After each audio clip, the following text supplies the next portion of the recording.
T-1 minute. Certificado de revisión de ascensores.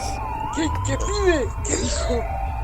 Certificado de ascensores, no haciendo eso. T-minus ¿Qué le 50 pasa a este seconds. hombre? Pasaporte de la tripulación. Estamos todos documentados, querido. Cada vez que sale de farra vuelve así. T-minus 40 Qué seconds. bárbaro. Visa del señor Hae. Mi vista está perfecta, ¿eh? Revisar tu documento que está todo vencido. ¿Qué le pasa? T-minus Sale de 30 copa y seconds. vuelve así, ¿eh? Recibos de pago de expensas. ¿No pagaste? Pagué todo, claro. Qué bárbaro. T-minus 20 seconds. Recibos de rancho y pacotilla del señor Hae. Yo tengo todo pagado, este tiene todos los impuestos sin pagar. Este todo, de veras. 9, ¿Qué puta se 8, puso la gorra hoy, eh? 7, ¿Qué 6, policía? 5, 4, Siempre lo 3, mismo. 2, Porque este tendría que haber sido agente de tránsito, ¿viste? Uy, guarda el palo. ¡Sí, la puta madre! Bienvenidos a Cineficción Radio, ciclo radial de la revista Cineficción por el éter de Metroficción Radio.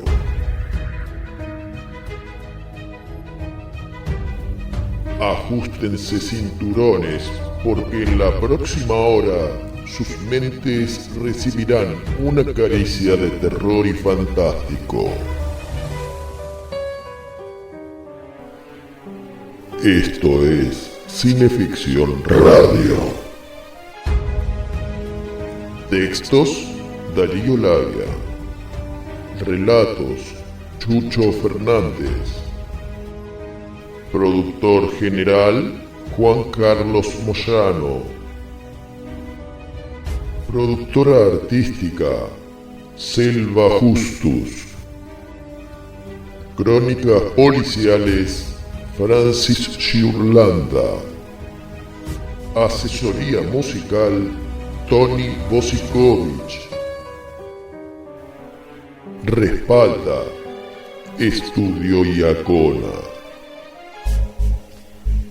Voces invitadas: Natán Solans y Luciana Cato.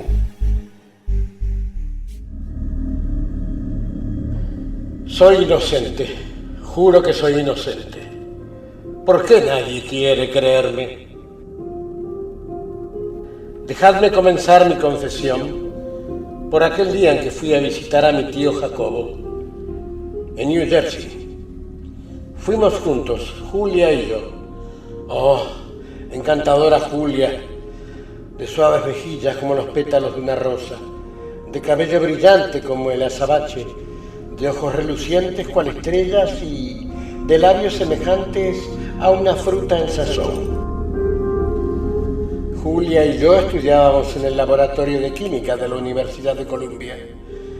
Nos enamoramos profundamente y nos habríamos casado enseguida, pero yo no tenía un céntimo y la situación de ella no era mucho mejor. Era natural que pensara en mi acaudalado tío Jacobo Lázaro, a pesar de su mala fama.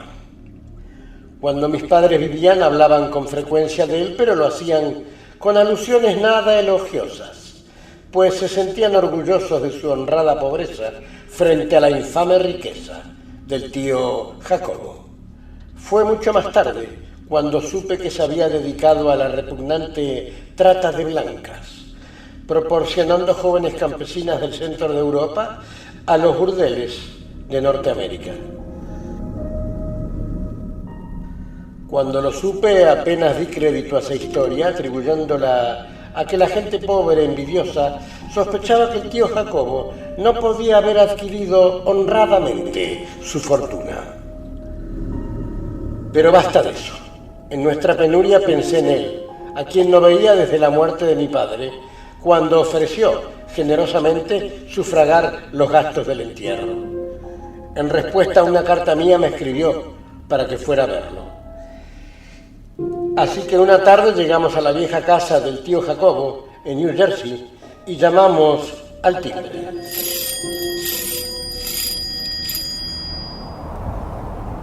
llama y se os abrirá. Y así ingresamos al relato El regreso de Lazarus, de Samuel Guy Endor, publicado originalmente en 1935 en la antología A Century of Horror, recopilada por Dennis Wheatley y traducido por primera vez a nuestro idioma probablemente por José Mallorquí para el número 7 de la revista argentina Narraciones Terroríficas, publicada por Editorial Molino en 1939. El tío Jacobo, con un frac negro de alpaca y con una melosa sonrisa, nos abrió la puerta. Era un hombre grueso, de mediana estatura, calvo y con una marcada sotabarba. Nos estrechó flácidamente las manos y le presenté a mi joven compañera. Me sentía orgullosísimo de ella, pues tenía una belleza oriental digna de Judith Esther o Ruth. Con su voz ronca, confusa y proclive al carraspeo, el tío Jacobo nos invitó a seguirlo y, cojeando ligeramente, nos condujo a través de un oscuro pasillo. Antes de entrar en el comedor, el tío Jacobo se detuvo un momento, levantó la mano y tocó la masucha, ese rollo de papel que los judíos ortodoxos ponen junto a las puertas, y se llevó los dedos a los labios. La mesa estaba ya preparada y nos sentamos. El ama de llaves del tío Jacobo nos sirvió. Era una vieja hebrea que llevaba una peluca cuyas costuras se veían al inclinarse delante de uno. La comida transcurrió en un ambiente tenso. Conté al tío Jacobo que el trabajo en el laboratorio nos tenía muy atareados y que planeábamos casarnos tan pronto reuniéramos dinero para alquilar y amueblar un pisito. ¿Cómo, mis queridos niños? ¿Por qué no venís a vivir conmigo? Hizo una pausa para devorar un pedazo de pollo y con la boca llena añadió: ¿Tuvierais que padeceros de un pobre viejo? ¿Vivo tan solo aquí? En ese momento, ante la simple idea de vivir ahí, me estremecí. Por debajo de la mesa, la mano de Julia apretó con fuerza la mía. Mientras hablaba, el tío Jacobo tenía sus ojos clavados en Julia, haciéndola sentir francamente incómoda. Por mi parte, había decidido ser audaz al respecto. Formularía una directa petición de dinero. Al concluir la cena, se nos presentó otra tortura. El tío Jacobo fumaba un apestoso cigarro de inmunda fragancia. Para colmo, tenía el repugnante vicio de morderse las uñas mientras hablaba.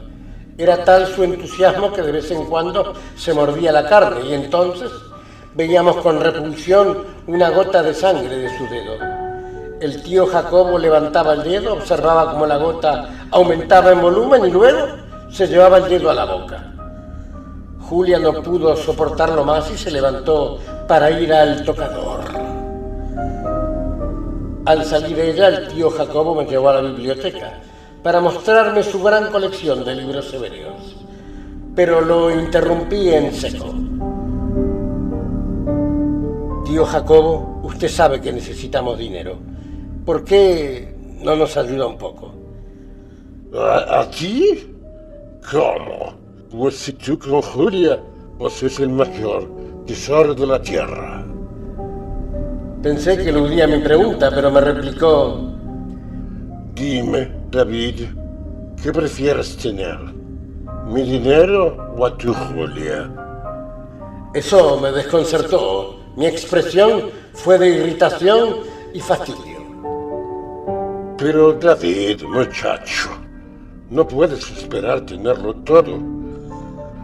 Ya veo lo que escogerás. David, eres un muchacho muy sabio.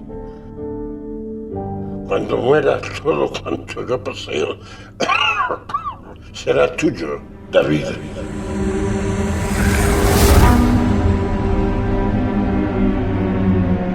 Al escuchar esas últimas palabras, mi corazón dio un brinco. Todas mis penurias terminaban. Me emocioné y estreché fuertemente la flácida y desuñada mano de mi tío Jacobo. Me dejé caer en uno de sus cómodos sillones y me abstraje en sueños de riqueza.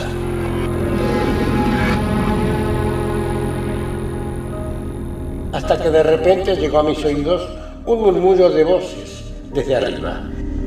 Era la voz del tío Jacobo y la de Julia. Al siguiente instante, Julia descendía corriendo las escaleras y me suplicaba que la sacara de inmediato de ahí. Ella es mía, David. Un trato es un trato. Salimos de la casa sin hacerle caso, indignados, y al pasar por la puerta principal llegaron a mis oídos sus infames palabras. ¿Cómo? ¿No te pagué buen precio por ella? ¿Precio por ella?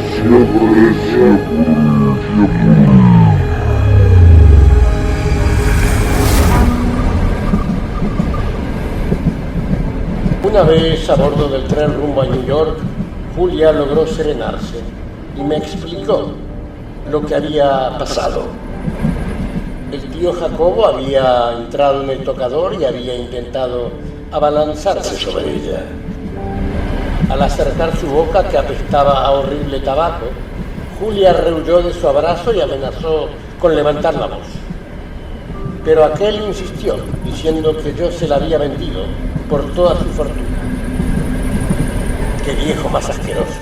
No es extraño que mis padres lo detestasen. Solo piensa en comprar y vender mujeres. ¿Sabe Dios cuántas vidas habrá arruinado?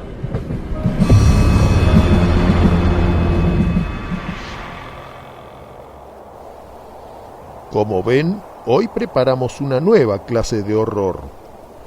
Entre el dibuk, la trata de blancas, la reencarnación de los muertos y el abuso, flor de estofado para rociar un guiso, que estos chefs de lo fantástico, Chucho Fernández y Darío Labia, les convidarán para que no estén con el estómago gargoteante y vacío ante el regreso de Lazarus, receta magistral para el menú culinario de Cineficción Radio.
Tu día es hoy, disfrútalo en la Bitácora Gastrobar y Cervecería, Avenida Santa Fe 1602, Martínez. Seguinos en redes sociales, la Bitácora Gastrobar y Cervecería.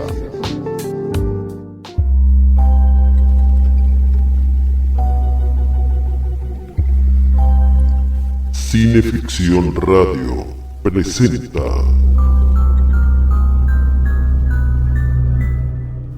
Crónicas Negras. ¿Las crónicas policiales son literatura?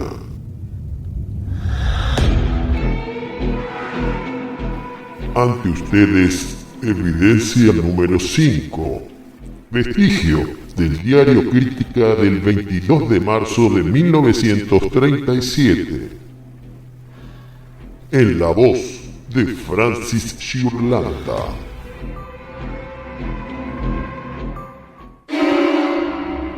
horrendo crimen se ha perpetrado en la jurisdicción primera de Llaneda. Al regresar ebrio a su domicilio, un hombre joven asesinó a la madre de un certero balazo en la región epigástrica porque lo había reprendido.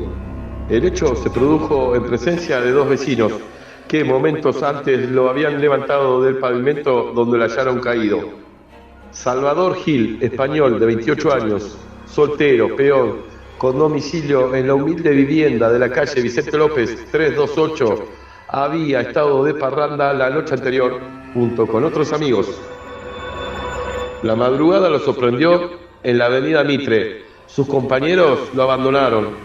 Con los últimos centavos que le quedaban en el bolsillo, bebió algunas copas de grapa en el primer almacén que descubrió en el camino. Luego, tambaleándose, volvió a su domicilio. Eran cerca de las 8 de la mañana cuando llegó al barrio y algunos compañeros de trabajo lo ayudaron a cruzar una de las bocacalles. A escasos 50 metros de su domicilio, Salvador Gil perdió el equilibrio y cayó sobre el pavimento, sin poderse incorporar por sus propios medios. Dos vecinos, con los que mantenía estrecha amistad, fueron en su auxilio y no sin esfuerzo lo empezaron a llevar casi en vilo. Pero en un momento, calzando su pie en una piedra saliente de la vereda, el ebrio se resistió a seguir a los gritos de que no quería volver a su casa. En ese momento, su voz se escuchó en el patio de donde María Taboada de Gil, española de 51 años, casada, madre de Salvador, que no había dormido toda la noche pensando en su hijo, escuchó la discusión que éste sostenía con sus vecinos. Con la ansiedad que es de imaginar, María Taboada de Gil salió corriendo a la calle. En ese instante, Salvador forcejeaba por desligarse de sus amigos, que lo tenían suspendido por debajo de las axilas. La madre, al verlo en tal estado, exclamó casi llorando: «Hijo, ¿en qué estado regresas?». Salvador Gil, sin responder, llevó entonces la mano a la cintura y, extrayendo el revólver que llevaba ahí escondido, apuntó y disparó el balazo que fue a herir mortalmente a su madre.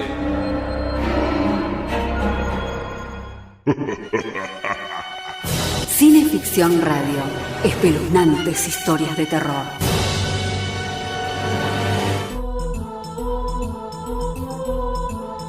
Estás escuchando Cineficción Radio, acto segundo, por el éter de Metroficción Radio.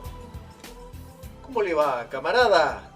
¿Qué tal? ¿Cómo está usted, querido Labia? ¿Selva? Bien, yo estoy bien. Vos estás medio raro, che. ¿Quién, yo? Sí, vos. Why? No sé, viniste con una Sí, carita vino hoy. raro, vino como picado. ¿Cómo le va, señor Hyde? Me va muy bien, mejor que a usted.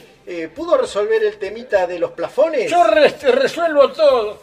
Y lo... Que no pueden hablar de una manera más amigable, están siempre tirándose dardos.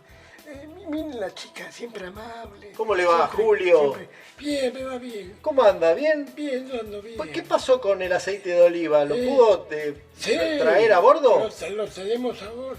Pero, sí, este ya lo quiere fraccionar, lo quiere vender en el puerto, cualquier cosa. El Comodoro... Este habló de este, ¿no? De coso, Labia.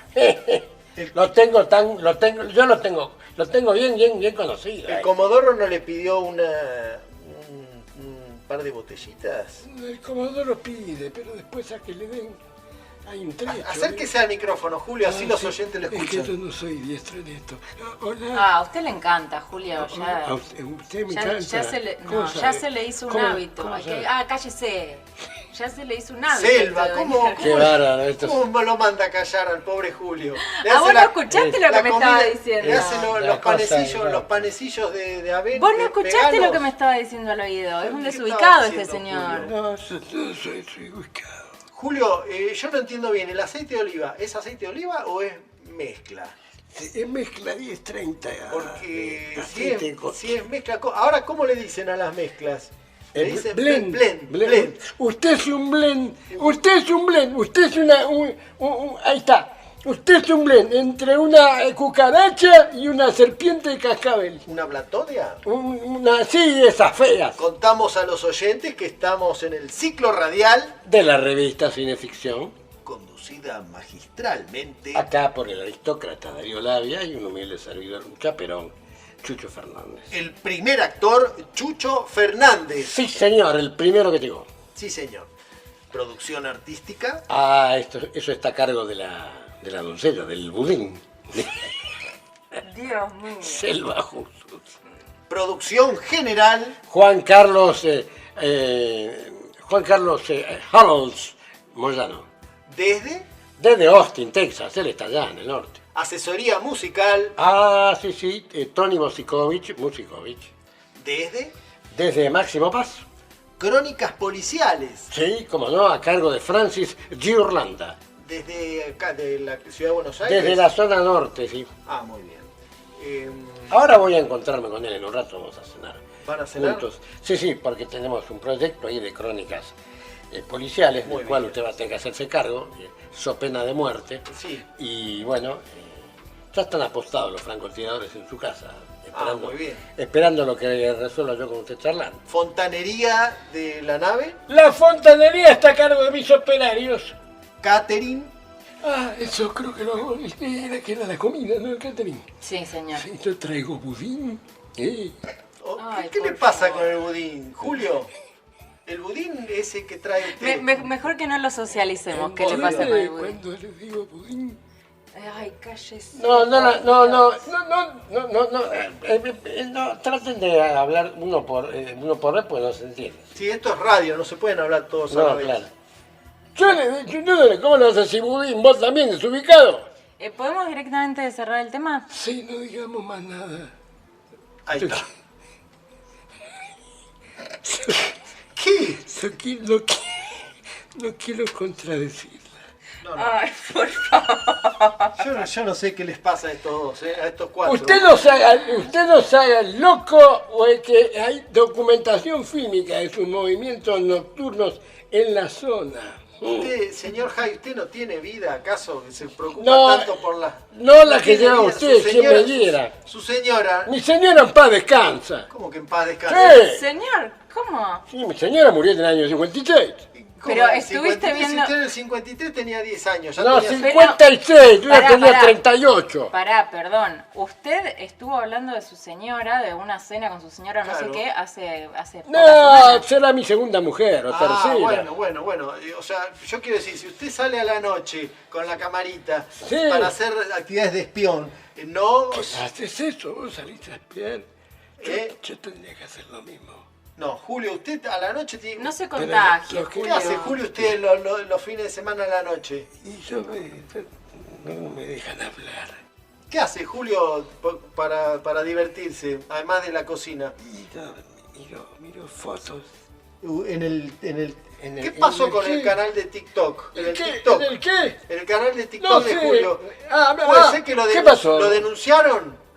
Por ¿quién? mostrar, por No. mostrar las Pero pompis. yo voy a la comisaría, ya me ven, me sacan a patada. Y este viejo ridículo. No, yo no puedo asustar nada. Le vamos a mandar un saludo muy grande a Walter Pérez Blanco, que siempre, Sí, el colega Walter Pérez Blanco. Sí. religiosamente Ajá. ingresa a Angélica Barrón. Angélica Barrón, ¿quién es Angélica Barrón. Sí, pensé que era una capilla. No. Y a Wanda Elfenbaum. Sí, ¿a quién? A Wanda Elfenbaum. siempre. Sí, a Wanda, Frank, ¿cómo se llama? Pero señor, usted tiene ¿Qué? un Wanda, tapón de cera. ¿Cómo? Stormer Carson, tiene nombre de apellido electrodoméstico. ¿Cómo es? Elfenbaum. Wanda Elfenbaum, Perdón, Ultracom, ahí está. Socialicemos la presentación Sí. del documental. Me gusta muy bien. ¿Cuál? habla así. Bueno, Esta semana se va a presentar otra película maldita en el General día... Roca. Sí, Fisque Menuco. Para la gente que somos de ¿Qué? allá, Fisque Menuco. Ahí está, ¿dónde es eso? Es un nombre originario Sí. del territorio que se ha llamado General Roca, luego del genocida, ¿no? Y su Muy visita. Pero el jueves 4 de julio Sí, y el jueves- miércoles 10 de julio se proyecta otra Ok. película maldita. en el espacio Inca de Sí. Fisque Menuco. Así es. Bien. General A mí Roca. me suena erótico, sí, que me noto. No, señor. Darío, usted- Darío, sácamelo, por favor. Parece que está diciendo algo. Me parece que hay una microalarma en los plafones. Claro, es verdad, de- tiene razón, de proa. Julio. Si a mí viene alguien y me dice, che, ¿Lo puede- ¿qué minuto? Jaime, ¿lo puede ir a chequear y nos vamos a un interludio musical? No, pero pensarlo en serio, viene alguien y te dice, che, fisca minuto, y parece que está tirando onda, Pero que no se, está quiere- diciendo se va a minuto. la terraza un rato. Pero no dice Fisque Minuto. Fisca minuto. Nos vamos a una tanda. Gracias por la paciencia. A por ellos.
Acompañan Cineficción Radio estas empresas interesadas en el buen horror.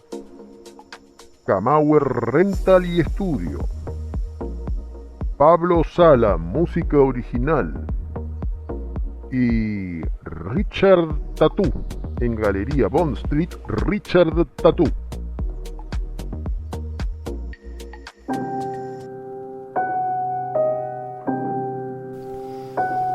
Cineficción Radio presenta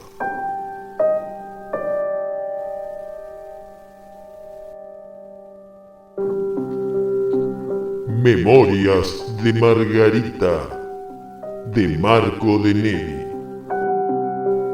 en la voz de Selva Justus. Capítulo 11. Lo inesperado. Jorquera desaparece y en su lugar emerge un efebo nórdico con una pasión descontrolada por Genara.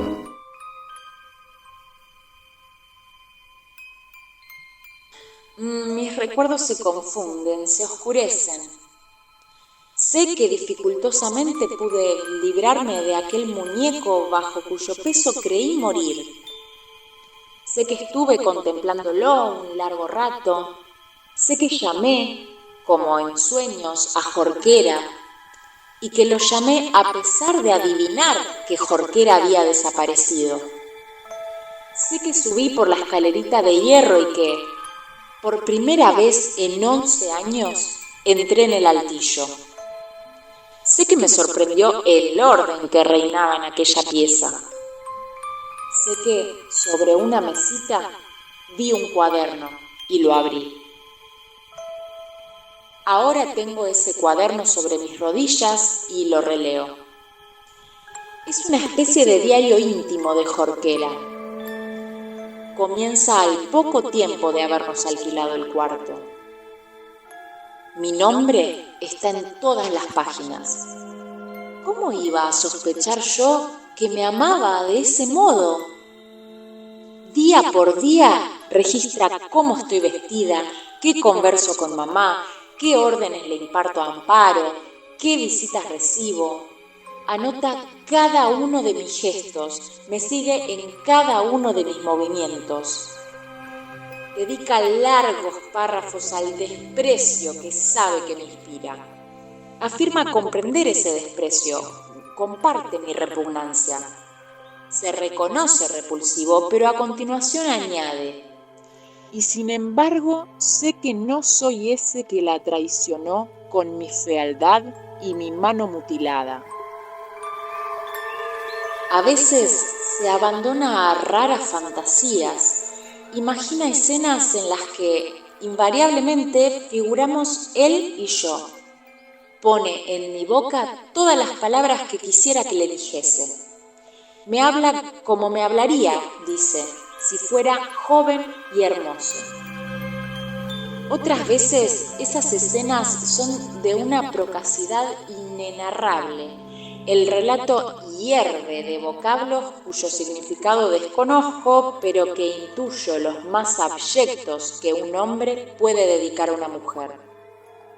Me somete imaginariamente a todas las degradaciones, para enseguida arrebatarme de ese muladar y hacerme ascender, como una santa, a los cielos de un misticismo delirante. Soy su obsesión, como él la mía.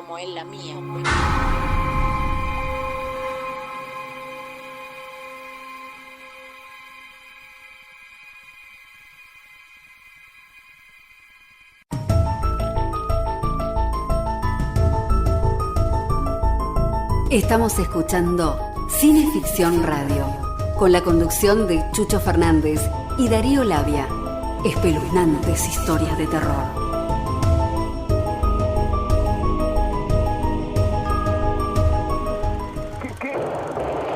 No se deje intimidar por el cine y los matones de Marcelius Wallace. Cineficción, para estar bien informado y esquivar todas las balas. Para adquirir Cineficción, consulte en cinefanía.com.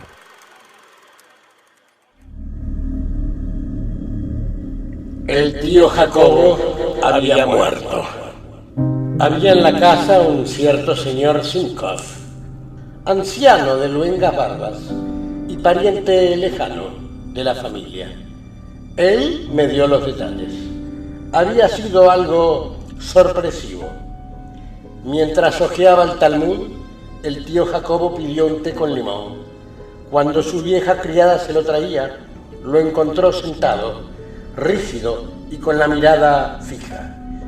Estaba muerto.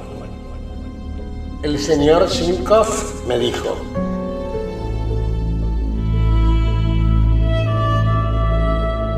el Talmud dice que cuando Jehová ama a un hombre, le avisa 3 días antes de su muerte. El primer día se lo da para que pueda ultimar sus negocios y llamar a sus amigos lejanos. El segundo es para que pueda practicar buenas acciones con las que captará el respeto hasta de sus enemigos. Y el último día se le concede para despedirse de sus más íntimos amigos y parientes y aconsejar a sus hijos e hijas.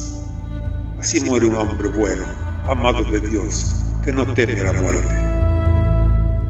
Amigo mío, debiera usted saber que su tío, el señor Jacobo Lazarus, por mucho que estudiase el Talmud, no era hombre bueno, no era amado de Dios. Digo esto no solo por lo que sé respecto a la manera como adquirió su fortuna, y tampoco por lo repentino de su muerte. ¿Sabe usted que en el Talmud está escrito que el hombre nace con los puños crispados, signo de su deseo de coger todo lo que la vida puede ofrecer, pero muere con las manos enteramente abiertas, signo de que voluntariamente devuelve al mundo todo lo que la vida le dio?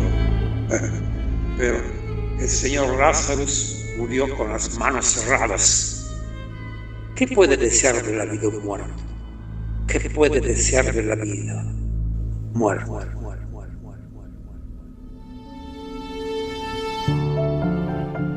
Después de la lectura del testamento, resultó que el tío Jacobo cumplió su promesa. Toda su fortuna, a excepción de una pequeña cantidad para su vieja ama de llaves, la dejaba a su querido sobrino David, pero siempre y cuando Julia y yo nos casemos y viviésemos en esa casa, al menos durante los primeros 3 meses.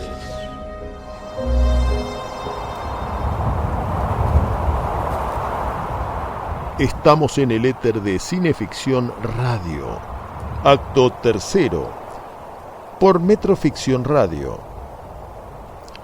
Recién el camarada Chucho Fernández y la voz invitada de Nathan Solans como el señor Simcaf nos ofrecían un pasaje de El regreso de Lazarus, relato de Samuel Guy Endor.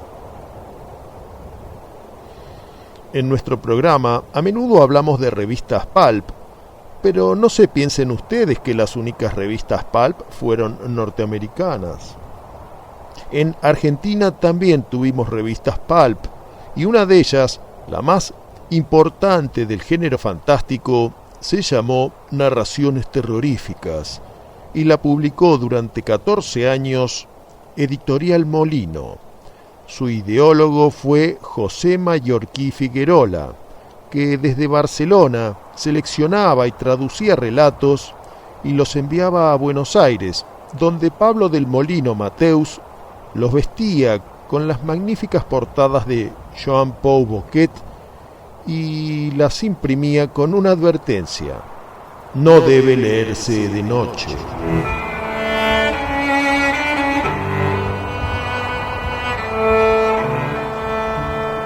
¿Por qué hacer semejante trayecto entre Barcelona y Buenos Aires? Molino era una editorial española, pero durante la Guerra Civil había optado por radicarse en Argentina para reducir costos, adaptando sus colecciones a nuestro público y manteniendo a la vez el mercado patrio. Para que se den una idea de su alcance, en septiembre de 1939, cuando se envió a España el número 7 de Narraciones Terroríficas, donde además de El regreso de Lazarus salía la primera traducción al español de Carmilla de Sheridan Le Fanu, Molino sacó un permiso de importación para un lote de 1000 ejemplares de dicho número. Mallorquí escogió el relato de Guy Endor de una antología de 52 relatos publicada en Londres en 1935 y titulada A Century of Horror. Su responsable fue Dennis Wheatley, más tarde amigo de Christopher Lee. Guy Endor o Samuel Goldstein había cobrado notoriedad en 1933 por convertir una novela suya en bestseller número 1, El hombre lobo de París. Algunos estudiosos creen que la repercusión mediática de su temática de licantropía llevó a Universal a filmar 2 películas al respecto, hoy clásicos: El lobo humano de Londres con Henry Hull en 1935 y El lobo humano con Lon Chaney Jr. en 1941.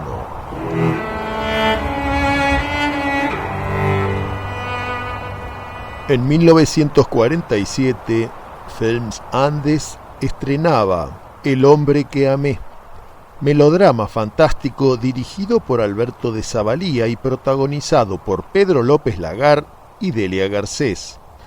El hombre que amé estaba inspirado en El regreso de Lazarus. ¿Cómo llegó Guy Endor a nuestra pantalla cinematográfica?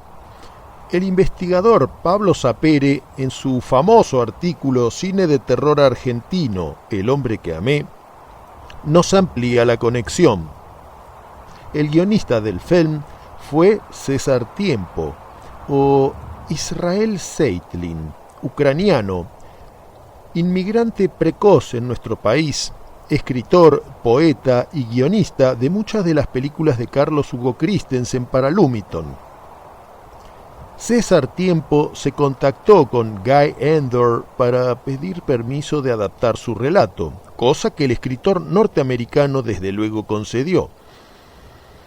Pero ¿qué pudo haber seducido a César Tiempo de este relato para considerarlo un tema digno del cine argentino?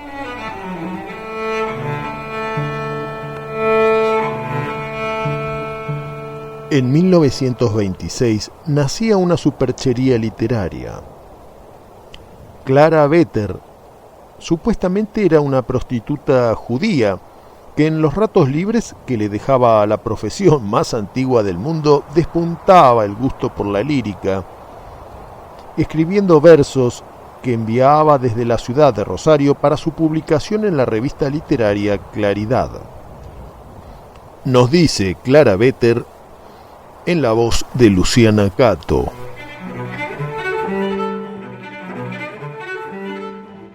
Mientras cae la lluvia, yo acaricio mi sueño. Un día las mujeres serían todas hermanas. La ramera, la virgen, la aristócrata altiva y la humilde mocama.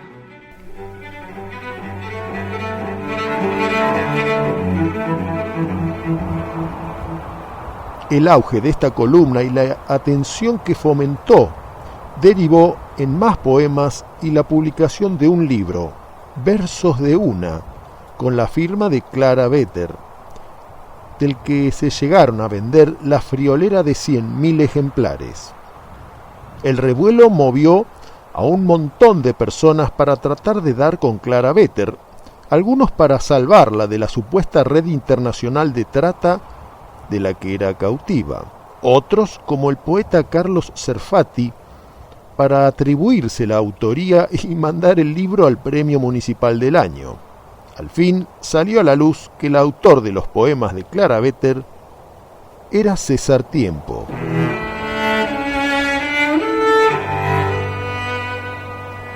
Para César Tiempo, los versos de Clara Vetter fueron una forma de llamar la atención de un problema que arreciaba en la década del 20 del siglo pasado y que todavía no parecemos querer solucionar: la trata. Tal vez al leer El regreso de Lazarus en narraciones terroríficas, detrás de lo fantástico y del horror, como detalle marginal pero no menor, el modo en que el personaje adquiere su fortuna al mencionar la repugnante trata de blancas, y un detalle tampoco menor sino funcional al argumento y en primer plano, el abuso contra la mujer. Bingo. César Tiempo había encontrado un puente.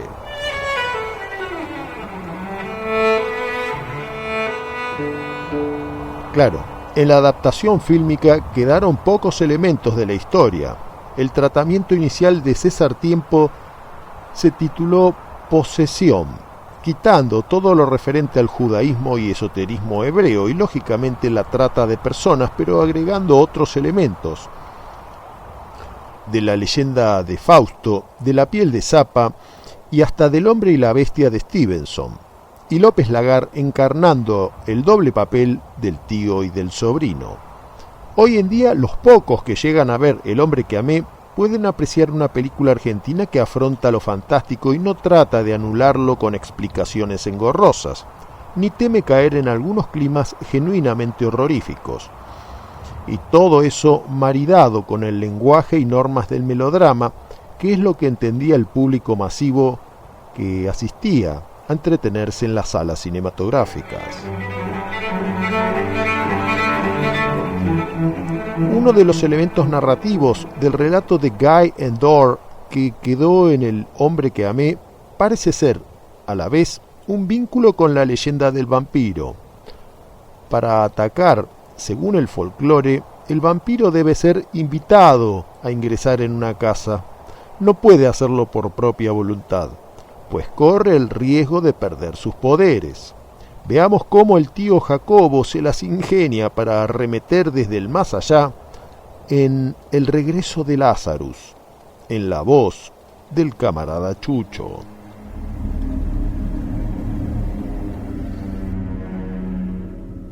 El vetusto edificio ciertamente era lúgubre y su silencio algo siniestro.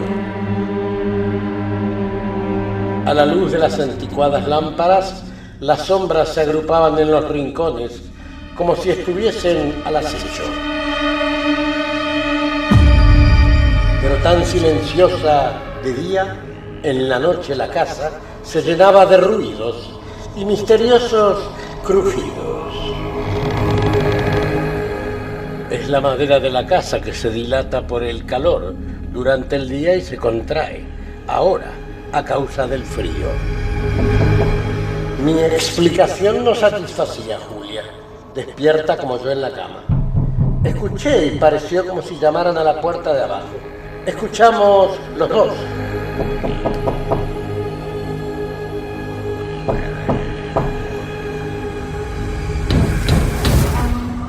Es el viento, dije, como para convencerme a mí mismo.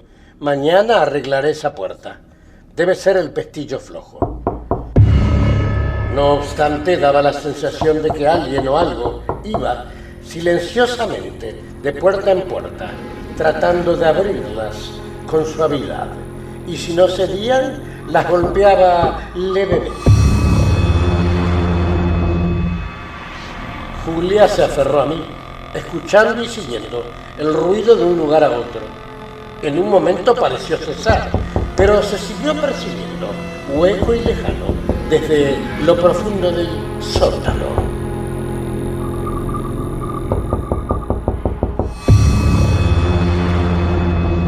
Y al pensar en ello invadió el sueño a mi cerebro.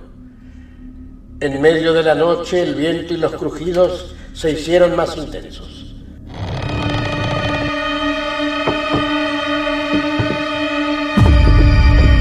Al despertarme, entre sueños, estuve a punto de gritar ¡adelante! Pero me contuve con la palabra en la punta de la lengua. Al tomar conciencia me pareció divertido y empecé a reír. Julia se despertó y me vio reír algo histéricamente. Le expliqué que era por parecerme cómica la idea de decir ¡adelante! A las 2 de la mañana. Ella, alarmada, me rogó que no lo dijera. Era irresistible, pero al fin creí haberme dominado. Seguían los ruidos. Todo mi ser anhelaba gritar. No obstante, me mordí los labios y de repente, no pudiendo contenerme más, empujé a Julia a un lado y con calma, pero claramente dije: «Adelante».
Cineficción Radio presenta Crónicas Negras. Evidencia número 5. Conclusión. Vestigio del diario Crítica del 22 de marzo de 1937. En la voz de Francis Giurlanda. Grandeza de una madre. La detonación produjo hondo pánico entre las pocas personas que presenciaron el hecho. Uno de los vecinos, al descubrir el arma en mano del ebrio, le dio un fuerte golpe en la muñeca, haciéndole arrojar el revólver. Mientras tanto, María Taboada de Gil, en estado desesperante, fue llevada muy luego al Hospital Fiorito, donde antes de fallecer, haciendo sin duda un esfuerzo extraordinario para hacerse oír, dijo a los médicos que la asistían: digan a la policía que no quiso matarme. Le fui a quitar el revólver y se le escapó el tiro. Yo lo perdono. Siempre ha sido un hijo cariñoso y bueno. La desgarrante escena había atacado el corazón de los facultativos. Ella volvió a hablar.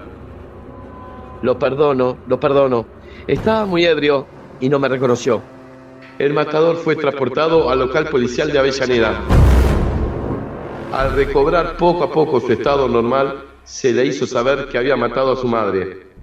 El homicida creyó entonces que se le hablaba en broma, pero al enterarse de las declaraciones tomadas a los testigos y del supremo esfuerzo hecho por la víctima antes de fallecer con el propósito de salvarlo de la cárcel, declarando que no había tenido intención delictuosa, sino que se le había escapado el tiro, el asesino sufrió una intensa crisis nerviosa y, desgarrándose las ropas, pidió a las autoridades policiales que le permitieran regresar a su casa para besar la frente de su víctima.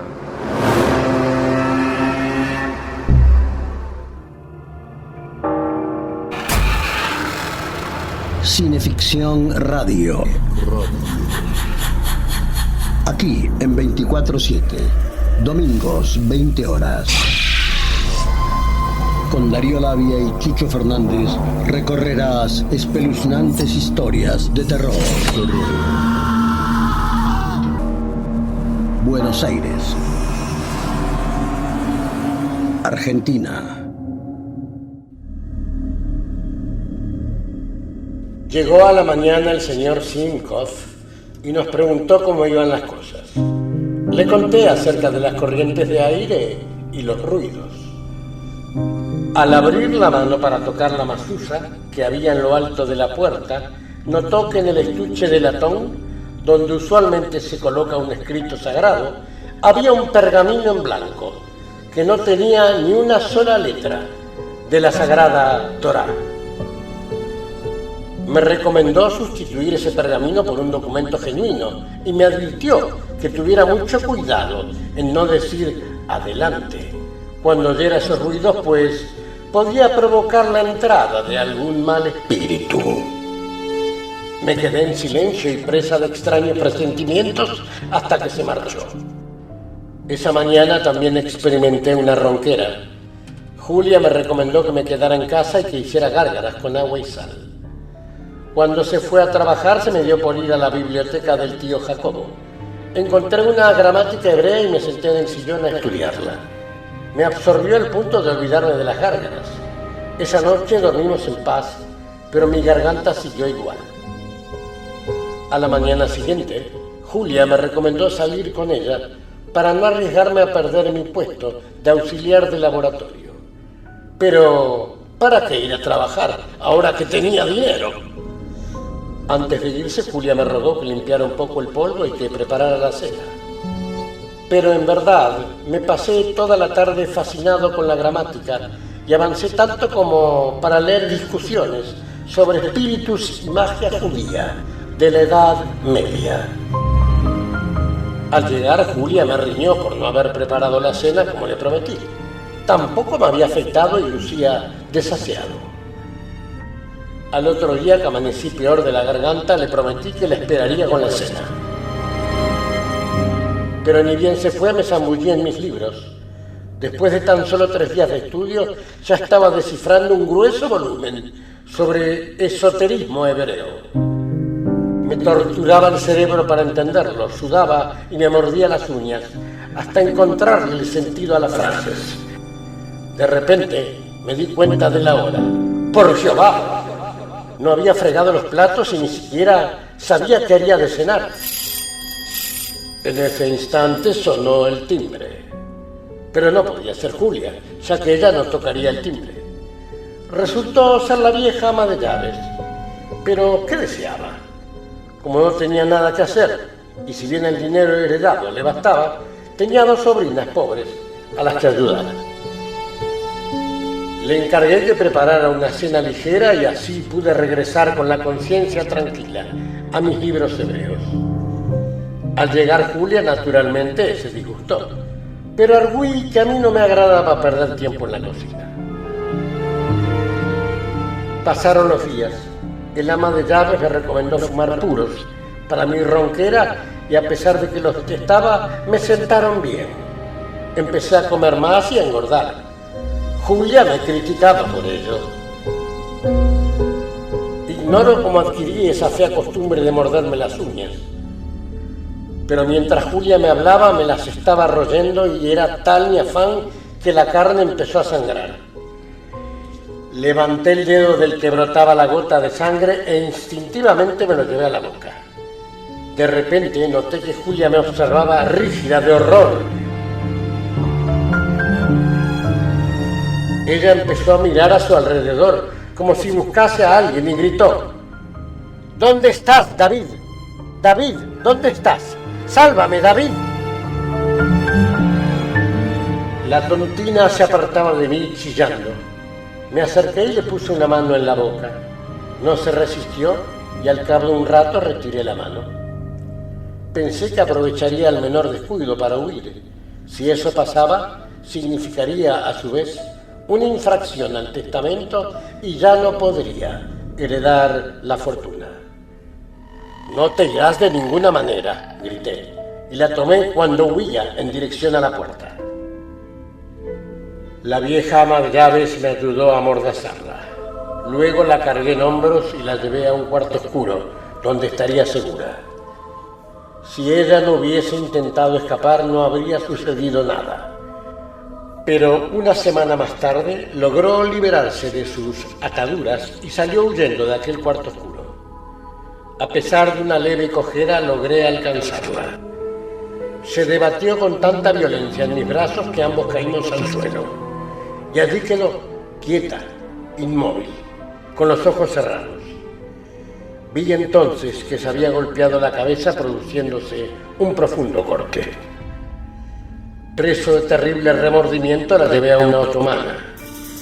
No volvió a abrir los ojos, pero por un momento recobró el conocimiento y musitó: «David, tú me vendiste a él y él ha venido. David». Le tomé las manos entre las mías, me brotaron lágrimas y al momento de hablar mi voz volvió a recobrar su timbre normal, libre de esa maldita ronquera. «Julia, perdóname. No sé lo que se apoderó de mí. Tú me vendiste a él y él ha venido para llevarme». «No, no».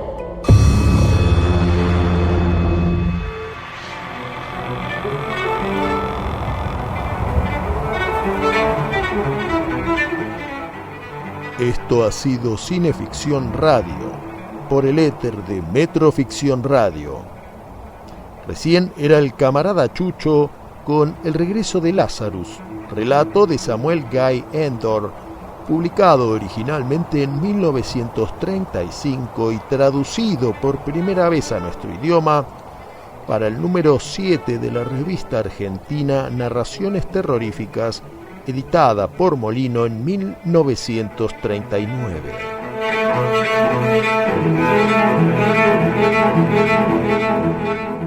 En El regreso de Lazarus se basó la película El hombre que amé, dirigida en 1947 por Alberto de Zavalía.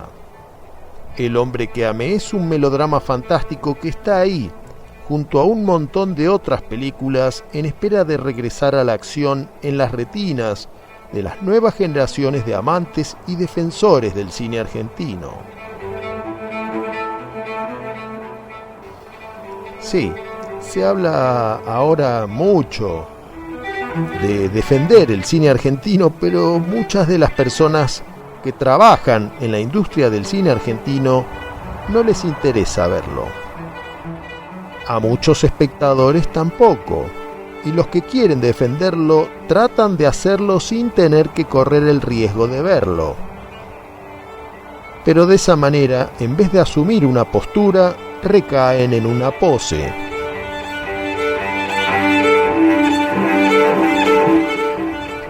El hombre que amé está ahí para ver, lo mismo que La piel de Zapa de Bayón Herrera, Una luz en la ventana de Romero, El extraño caso del hombre y la bestia de Soffici, La muerte camina en la lluvia de Christensen, Su mejor alumno de Mare, Donde mueren las palabras de Fregonese, Más allá del olvido de Hugo. Para defender al cine argentino, mejor ver cine argentino. Así, en vez de adoptar una pose, asumen una postura y la defensa será más eficaz.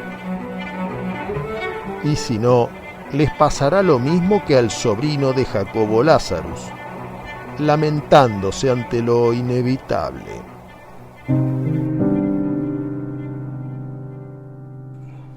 Soy inocente. Juro que soy inocente. Nadie quiere creerme. Pero poco me importa morir. Pues si en verdad no fui yo quien la mató, soy culpable del gran crimen de haberla vendido por el maldito oro.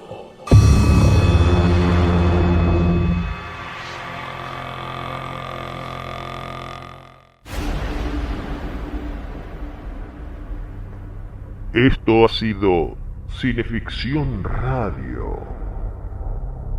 Textos: Darío Labia. Relatos: Chucho Fernández. Producción general: Juan Carlos Moyano. Producción artística: Selva Justus.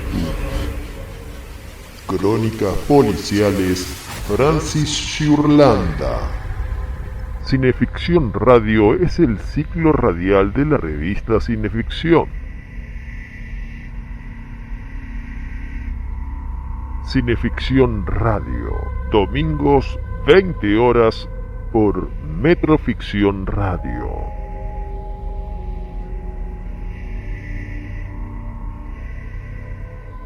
Se puede ver en el canal de YouTube de Cinefanía.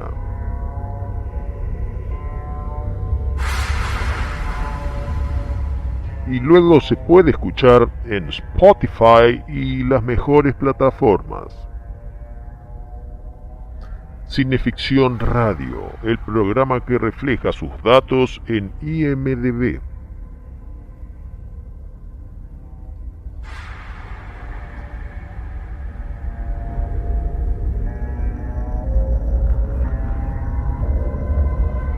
Respalda Estudio Iacona. Para proteger una idea, mejor registrarla con los mejores.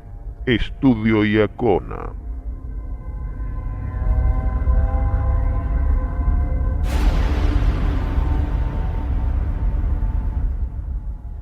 Será hasta el próximo domingo a las 20 horas. Buenas noches y adiós, fantasmas.